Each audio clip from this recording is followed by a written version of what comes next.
Viral di media sosial video Kepala Desa Dokoro, Grobogan, Jawa Tengah, joget bersama biduan.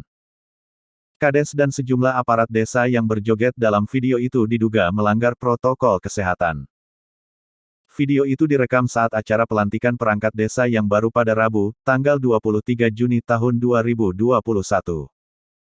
Kepala Desa Dokoro, Mas Rukin, mengaku salah dan meminta maaf atas perbuatannya. Kita memang ada acara pelantikan perangkat desa. Dari awal memang sesuai protokol kesehatan. Di depan sudah disediakan cuci tangan, pakai masker, cek suhu badan, dan hand sanitizer, ujarnya, dikutip dari YouTube Kompas TV, Sabtu, tanggal 26 Juni tahun 2021.